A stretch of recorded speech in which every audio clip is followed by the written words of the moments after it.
الحاقة ما الحاقة وما أدراك ما الحاقة كذبت ثمود وعاد بالقارعة فأما ثمود فأهلكوا بالطاغية وأما عاد فأهلكوا بريح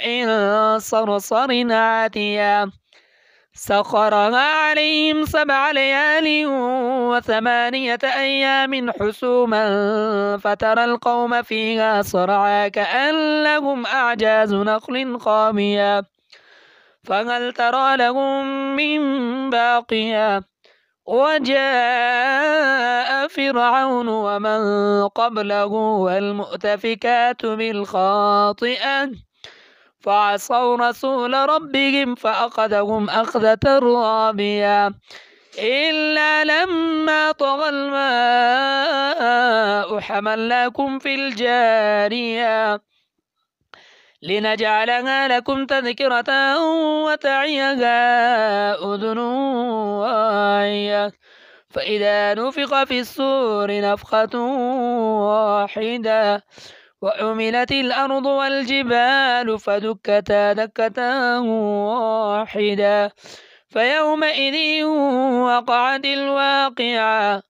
وانشقت السماء فهي يومئذ واهية والملك على أرجائها ويحمل عرش ربك فوقهم يومئذ 8 يومئذ تعرضون لا تخفى منكم خافية فأما من أوتي كتابه بيمينه فيقول هاؤم اقرءوا كتابيه إني ظننت أني ملاق حسابيه فهو في عيشة راضية في جنة عالية قطوفها دانية كلوا واشربوا هنيئا بما أسلفتم في الأيام الخالية وأما من أوتي كتابه بشماله فيقول يا ليتني لم أوت كتابيه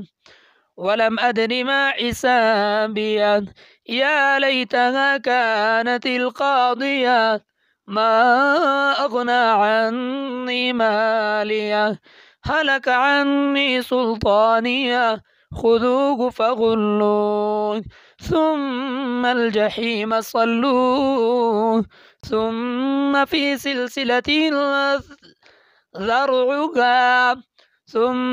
سلسلة ذرعها 70 ذراعا فاسلكوه إنه كان لا يؤمن بالله العظيم ولا يحض على طعام المسكين فليس له اليوم هاهنا حميم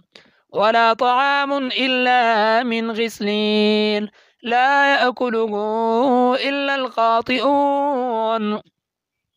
فلا أقسم بما تبصرون وما لا تبصرون إنه لقول رسول كريم وما هو بقول شاعر قليلا ما تؤمنون ولا بقول كاهن قليلا ما تذكرون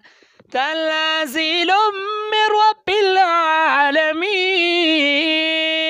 ولو تقول علينا بعض الأقاويل لأخذنا منه باليمين ثم لقطعنا منه الوتين